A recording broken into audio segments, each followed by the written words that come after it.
All right, everybody, welcome back to the Walkoff on 90.3 WMSC Upper Montclair. I'm proud to be joined by Gordon Damer. Gordon was the co-host of ESPN New York Tonight on ESPN Radio with Larry Hardesty. Spent a number of years at Yes Network, and the way I met him, he's a professor right here at Montclair State. Gordon, thanks for joining the show. I really appreciate it. Absolutely, Anthony. Good to see you again, pal. Of course, of course. I want to start out. I know you're a Yankee fan, so I know Clay Holmes, the whole situation with Clay Holmes. This is something. If I would have told you, 4 or 5 months ago that Clay Holmes would be the Mets opening day starter, you probably would have thought I was crazy. How do you feel about that, and how do you think he's going to fare as a starter, especially considering how well he was in spring training? Well, look, he was lights out in spring training, but you've lived long enough to know that spring training, spring training is just good enough to don't get hurt, and it's all nice and well while it's going on. But the minute that the regular season starts, it feels like anybody who's done really well in spring training always gets off to a rough start. Look, the Clay Holmes thing is going to be fascinating.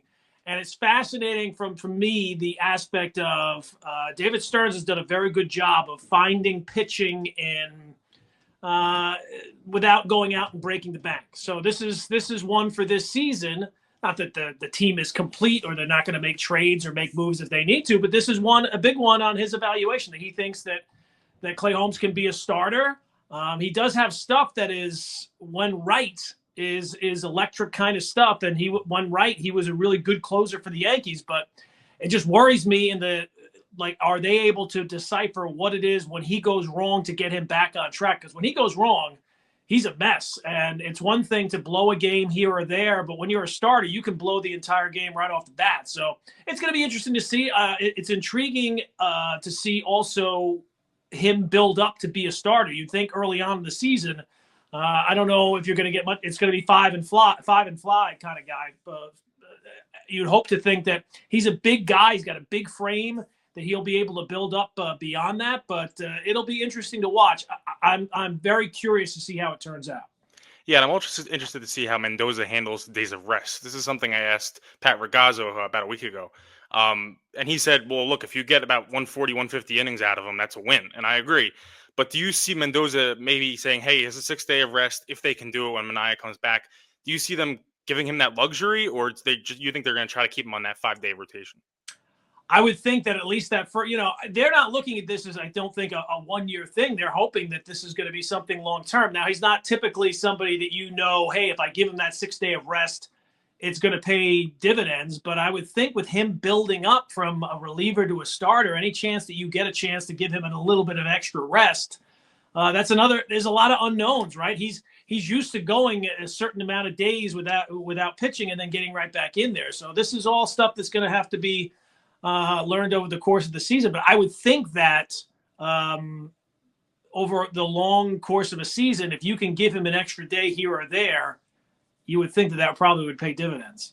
Yeah, and especially, with the Yankees too, obviously with the Cole injury, both teams have guys in this opening day rotation that were not expected to be huge contributors. Tyler McGill, what seems like the 20th year, is a big part of this team now. You have Griffin Canning in a much bigger spot than you thought he was going to be. Which team do you think is better suited with that rotation? Do you think the Yankees, even without Cole, the Mets without Manaea, what team do you think is in a better spot with the rotation as it is right now? Well, look, the Mets didn't really have any big names in the rotation last year, and kind of got by with and it wasn't like they had a plan that was something. This was their plan. This is the plan that they went with.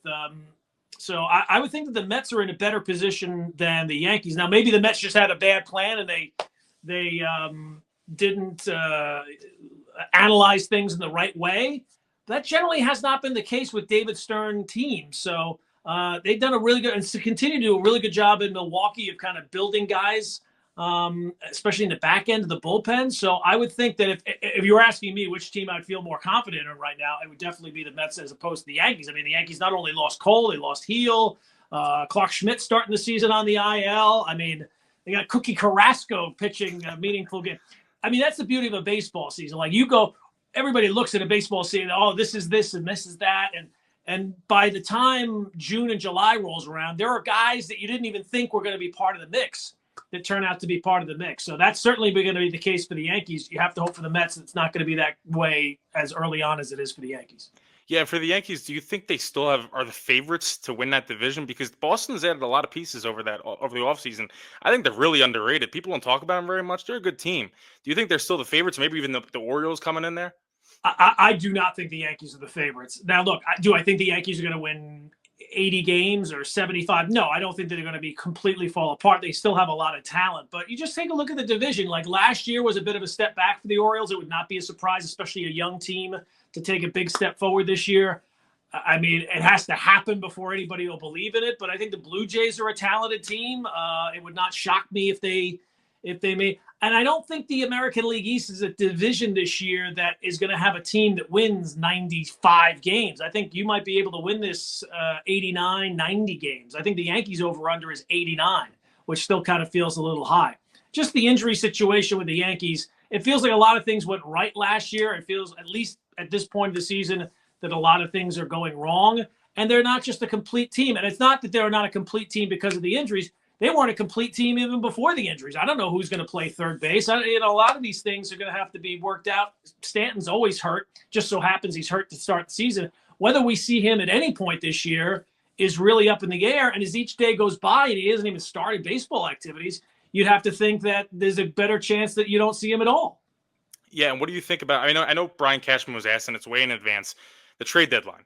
Do you think they potentially could go out there? Let's say things are going okay, but Max Fried isn't exactly what you thought he was going to be. He was not what he was with the Braves. Do you think they go out there and get another pitcher? Because he didn't totally axe the idea and say, hey, I like my depth that I have in my team. He left the window open. Do you see that becoming a possibility as we get closer to that trade deadline? Well, look, here's the thing about Cashman. Cashman's never going to they're never going to go all in on anything.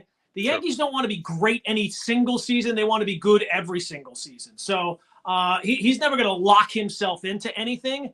They're going to see how the season plays out. Like anybody who thought that when Cole went down, you hear these names, oh, they're going to go get Dylan. They're not going to do any of those things. They're going to go into the season. They're going to hope to kind of keep their heads above water while things kind of stabilize. Hopefully they get they get Clark Schmidt back. Hopefully they get Heel back by midseason. And if they're still in it and still within striking distance of a playoff spot in midseason, yeah, they'll probably be buyers. But it's also possible that, Carlos Rodon has a season that we didn't expect. Like Carlos Rodon is either excellent or he's middle of the road.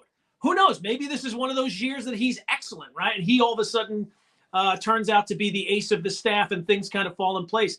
It's not like pitching is the only concern with the Yankees. The offense, I think, is lacking from where it's been in other years.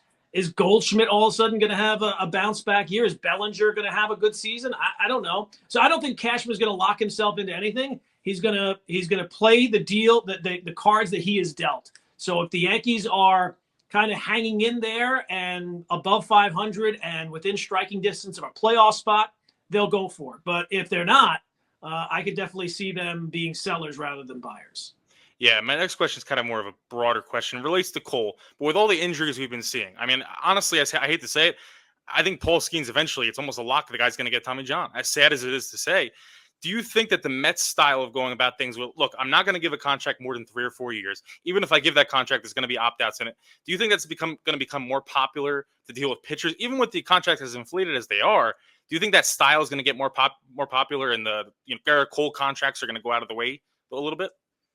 Well, look, I think, I don't know if they will, but I mean, just as a fan, you would think, why are you investing this much in something that fluctuates so widely? And if you sign it, anything really more than 4 years, you're really, the chances of you getting a year where the guy's completely wiped out, they just go up year by year. So, and you think of in your mind, like, oh, but playoff time, you need that big starter. By the time a lot of these playoff games are decided, the starter's long gone. You don't even remember who started the game because the games go down to the wire. Now, you have to have somebody who's able to evaluate things in the way that David Stearns is able to evaluate them and find value in places that other teams aren't. And maybe you have to get a little lucky every once in a while with some guys. Like, I don't know that even David Stearns expected Manaea to pitch the way he pitched last year. And you got to get to health-wise. But, yeah, I think that it makes more sense for teams to invest in offense because that's a little bit more predictable year to year than pitching, which is completely unpredictable every single season. And it does feel like if somebody bursts on the scene, Spencer Strider last year, right, all of a sudden he's coming off this unbelievable season. And then I think it was 2 starts last year. He shut down for Tommy John surgery. It's just Louis C.K. has a line about having a pet. It's a countdown to misery. And that's kind of the way it is with pitching. It's just a countdown to misery. Let's say the Yankees have a really disappointing year, even missed a wild card. Do you think Steinbrenner eventually just pulls the plug with Cashman and Boone? I know they just re-signed Boone. I know Cashman's been there 80 years, but do you think eventually he says, all right, we won 80 games, we didn't even come close? Does he pull the plug, or is it just, can nothing happen for these guys to be gone? I mean, at this point, it feels like that Cashman is like the fifth Steinbrenner kid. I feel like he's part of the family. I think that even when he leaves, he'll leave for a role within the senior advisor to the general manager. I just don't. Hal seems like somebody who is the polar opposite of his father. His father wanted constant change. I mean, for people who say, oh, well, when George was alive, I think a lot of them don't actually remember when George was alive, because it was constant chaos every single year. I'd say from like maybe 83 on, it was the manager was getting changed. The GM was getting changed. The pitching coach was being fired. The hitting coach was being fired. There were trades. They were signing. It was you couldn't have success almost in those situations. Unfortunately, though, it feels like the Yankees now have gone the complete opposite way, where no change, nothing's anybody's fault. They went out and embarrassed themselves in the World Series. Nobody loses their job. So I don't see a world, maybe if it completely imploded and they won 70 games or something like that, maybe, but it doesn't seem like Hal reacts to results, which is in some ways a good thing. You would like to have some stability within your organization, but when you've gone as long as the Yankees have gone without a World Series championship, it feels like last year simply getting to the World Series is going to buy Cashman some time. It's funny. Before last year, you would always hear them, the playoffs are a crapshoot. All of a sudden, they got to the World Series. Playoffs weren't a crapshoot. No, this is exactly how we planned it. So I would say that if things don't work out this year or they get into the playoffs, it'll be back to being a crapshoot again. I hate to put you on the spot, but what do you think of the AL East, NL East, World Series? Who do you got? I'm of the worst person to ask on this kind of thing. I really like the Orioles. I know the pitching might be a little bit lacking there, but I like the Orioles in the East. I could definitely see them doing well. I kind of like the A's to maybe be a play. That's like my trendy pick this year for the A's to maybe grab a wild card spot out west. I think that they could surprise some teams, and you think they spent some money this offseason. They're playing in the ballpark that favors offense, so I could definitely see it. And then the National League is like the Dodgers and everybody else. Like, you'd be crazy to pick on anybody other than the Dodgers after what they did and what they did in the offseason. So I don't know that I'd go Orioles Dodgers, but if you're pressing me for one, I would say Orioles Dodgers. You think there's any shot that the Dodgers don't live up to expectations? Because as much as great as they've been, I think Dave Roberts is one of the most overrated managers, because he's got great players, but some of those bullpen decisions, even with those great players and as bad as deep of a bullpen as you could get, are pretty puzzling. So you think there's any shot at that they blow it in the championship series, or dare I say even in the division series? Oh, absolutely. I mean, look, the worst thing you can have in baseball is a plan, right? Like John Sterling's old line, you can't predict baseball, right? So if you told me the Dodgers were disappointed, Rory Sasaki comes here and gets hurt, or Yamamoto doesn't Yamamoto didn't really live up to during the regular season last year. So it would not shock me at all. I mean, they got a lot of pitching. They got a lot of guys who get hurt a lot. So now, look, I think they're still going to be a playoff team. I would, if I had to make a prediction, I would think that they'll have a deep playoff run. But these playoff series change so quickly that you can't really say anyone is the overwhelming favorite, even in a year where the Dodgers are the overwhelming favorite. And to stick with the Dodgers for a second, as much as I hate it, because I'm sick of people talking about it, but the Tokyo series. I'm someone that consumes baseball content every day, and I saw maybe 2 ads for the whole thing. And I know it was a success in Japan and everything, and it did well and great. That's great. But what do you think? I mean, if you're a Dodgers fan, 6 a.m. on a Wednesday is the opening day of your season. Do you think that's good for the game, just in a broader sense outside of Japan, or do you think it's just a stupid thing to do? Well, look, they don't care about you and I. They got you and I. right? Like they don't care. All they want to do is grow the pie to people that they don't already have. So look, to a certain degree, they have Japan because they have the Japanese players, and there's always interest there. But if they can grow the game there, I think growing the game here is secondary to them. Much like growing the game here in the NFL sense is secondary to them. They already got us. And I'll be honest with you, with baseball, having kids, you just realize that baseball, to a certain degree, just how it's devised and the pace of it, it doesn't really appeal to young kids that much unless you really get them at a young age and really teach them the game, and they grow to appreciate it. So it's like baseball, they don't, all these stupid rules that they come up with that baseball fans hate, they don't care because they already got you. You're already addicted. You're not going to, people will say, I'm not going to, and you might not pay as much attention, but they still got you. So they don't care about you and I. If they can go to the moon and play 2 games there to open the season under complete darkness that you can only get it on a stupid app someplace, but they make $50 million, they would sign for that every single time. And speaking of that, do you think baseball ever gets back to its heyday, anywhere close back to its heyday? Say, if you want to call it the 80s, you want to call it the 70s, whatever you want to call it. Back then, kids did love the game. And the game was, it was closer to 2 hours. It wasn't that long, but it wasn't no pitch clock, no nothing like that. It was a different generation. Do you think it ever goes back to that? Obviously, it's never going to top the NFL. But do you think it tops the NBA? Does it ever get anywhere near that level? Not unless, and I'm not saying I have the answer to it, but not unless it dramatically changes how it looks and how it's consumed. If you told me that the problem is it's such a slow game, but it's a great game, but it's a thinking game. It's not something that is constant action all the time like the NFL is or the NBA is or even really like the not that it's a popular sport, but even the NHL. All those games are essentially the same game, just played in slightly different formats. Baseball is a completely different thing, and the pace of it is so much slower than the other games, and it's not the instant gratification of a football or even the NBA. So I'd love for it to be the number one sport again, but I just have a very hard time to believe that that'll ever be the case. Would you agree that it's got to be a different commissioner than Manfred? Because I'm one of those people that thinks, look, I'm not saying Manfred's the worst commissioner of all time, but he's made a lot of puzzling decisions, and he's made a lot of decisions that's purely for money and no thought whatsoever at growing the game. Do you think Manfred could turn this around in the next 4 years or whatever he's got left, or do you think it has to be someone else? Well, I don't even think that it matters who it is. I just think that it matters what the owners care about. And I think the owners care about just the finance. To them, it's not a sport. It's not a league. It's not a game. It's a business. And that's all they look at.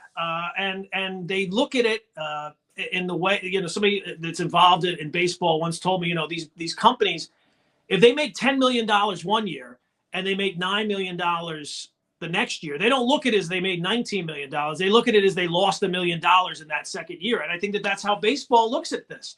So the owners, all they care about is the financial growth of the game. So any way that they can grab money here or grab money there, that when they talk about growing the game, they're really talking about just growing the financial pie. They're not talking really. They don't care about whether or not more fans, unless it directly ties into the money aspect. Whether it's the number one sport in anybody's heart, they do not care about that one iota. And if they do, I would just simply ask for what evidence there is. There's literally none. It's only about what is the number one thing that is going to make them the most money. So whatever that is, that's what they're going for. How do you think they shift away from ESPN? Obviously, ESPN's ending the deal with them. Do they go to another streaming service? Do they try to make a deal with maybe NBC or something like that? Back in the 80s, they used to have a deal with them. Is there any way it's not on a streaming service? That's what I think. I don't think so. I think it has to be like, I don't know the business of it clearly, but as well as others, but I would think it would have to be multiple different things where it's, there's a Sunday game on Peacock and there's a Friday night game on Apple and there's this thing on here and you got to download Crackle and you have to watch your game on Tubi and all these stupid things that you have to watch your game on. So, I don't. I mean, it's ESPN and everybody else, and I don't think that there is a counterpart to ESPN. So I think you'll see more games on Amazon if you're a fan of a certain team, and every day you'll have to what app is it on today? I think that's what it's going to have to be for like national games and playoffs and all that kind of stuff. And speaking of ESPN, I loved hearing you on ESPN Radio. I Oh, loved hearing you with Larry Hardesty. What was your favorite moment with Larry Hardesty? I know that's a crazy question to ask. You worked with him for many years. Is there just a funny moment, interesting moment, something when you think about him, you think, man, that was a great time to be on the radio and talk to Larry? We used to do a thing, what I learned on TikTok. And it was all little stupid facts that I learned on TikTok, and I would mix in ones that I just made up. And we would quiz the guys on the show, the producers of the show. Joe Leo was one. Harvey Cruz was another. We had a long list of producers over the top, but those were the two ones that I remember the best. And I had one fact that was made up, and it was that forks got their name because they have four prongs. Before they had four prongs, they were called threeks. And Larry could not get through the segment after that. Had such a fit of laughing, and that was a memorable. But look, Larry is a great guy to work with. We always had good, and it was always great to have some, because that show was at night. It would always be good to have something in the day. Oh, I got to hit Larry with this later. Or I got something that Larry's. I'm sure he did not see this on TikTok or anything like that. So I'm going to hit him with this later. And it was always good to hit him up with stuff like that and get his reaction. And that's why I think as much as podcasts are taking over, I love sports radio. I mean, I know I grew up in a generation after it. I love sports radio, especially you guys were out at night. You had some of the coolest callers. I think, I always think of Steve Summers on WFAN. He always had interesting callers. You guys did too. Do you think that sports radio is going to survive this podcast revolution, if you want to call that? I mean, New York probably will, I guess, to a certain extent, but across the country, do you see it still being relevant, say, 20 years from now, or even 10, 15 years from now? Yeah, I don't know. I hope so. I grew up on sports talk radio. I grew up on Mike and the Mad Dog. I've done it for a number of years, so I certainly hope that it exists. But you just kind of look at what ESPN Radio, my former home, has turned into. It's not on FM radio anymore. It's on an AM dial. It's on an app. At that point, to me, it's no different really than a podcast. But that kind of is the way of the future. The class I teach at Montclair, I usually ask them when we get into sports talk radio, who listens to sports talk radio? And not that many hands go up. Not even the hands go up for people who listen to radio anymore. So it kind of feels like to me, the Pony Express had a really good run. But at some point, it outserved its usefulness. When I first started in the business, I started at a company called Sports Phone, which was a dial service that you would call up to get the number. Because the internet didn't exist, sometimes things outlast their usefulness. Now, the one difference is that radio is in the car. And that is you get in the car and you turn on your radio. But I'm sure as we get more, it's already kind of that way already, where you get in the car and you put your phone on. I know my son just started driving. If he's ever listened to the radio, it's news to me. He gets in the car. He's got his podcast. He's got his stations that he listens to on YouTube Music or whatever the heck thing he's using. So I hope it does. But I think that as more and more money, you always have to follow the money. As the more and more money goes to advertising on podcasts and people can get what specifically they want, right? Back in the day, there used to be 3 channels on the TV. Cable came in, all of a sudden you have all these options and you can find whatever your niche is. And certainly with more and more social media, I mean, TikTok, that's what it's all about, finding your niche and talking to that audience and growing your audience from there. I would think that as more money moves towards podcasts are going to be, and who knows, by the time podcasts become anything, something else will be coming up. It's always a different format. I hope it survives. I love it. But I'll try to end on a little bit of a high note. Kind of a cliche question, but I'm curious to hear your answer. What would you say is most proudest moment of your career? Just something that you look back on and you say, whether it's TV, whether it's radio, it could be a few moments, whatever. Just something that, man, like this is something that if it's my legacy, I'm proud that it's my legacy. Wow, I don't think that I was ever big enough to really have a legacy per se. I would say that when I did stuff for Yes, that was pretty cool.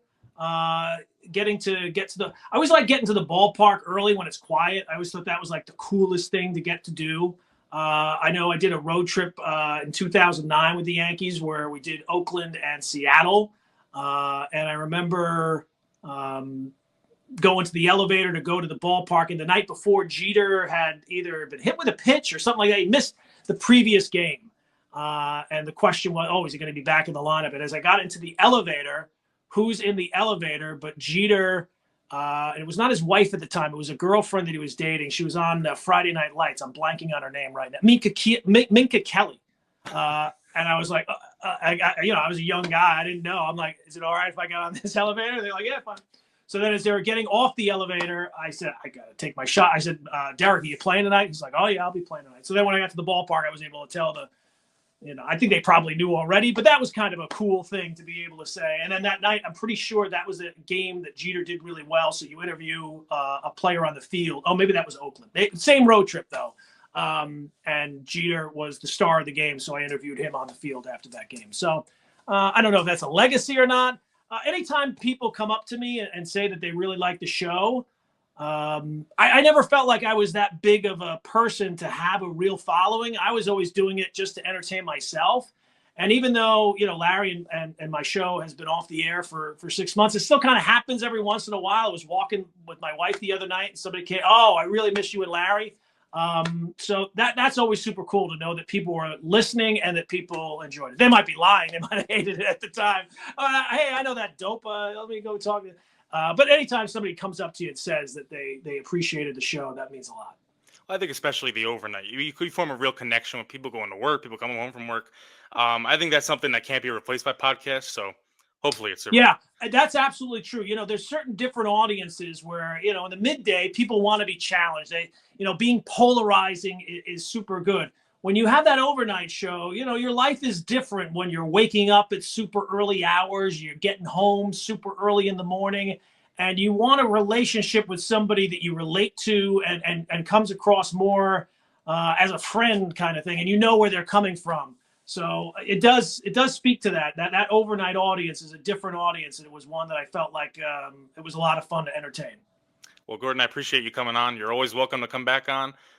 Thanks for the time and best of luck with everything. I really hope to hear you back on the radio, ESPN, FAN, especially over. We'll have some things pretty soon. I don't want to say anything. I don't want to jinx anything, but I think I'll have something coming up here pretty soon. I'm glad to hear that. Awesome. Best of luck. Thanks, Anthony. And ask me anytime. I'm always around. Awesome. I will. I'll hit you back up in another few weeks to a month. Sounds good. Awesome. Take care.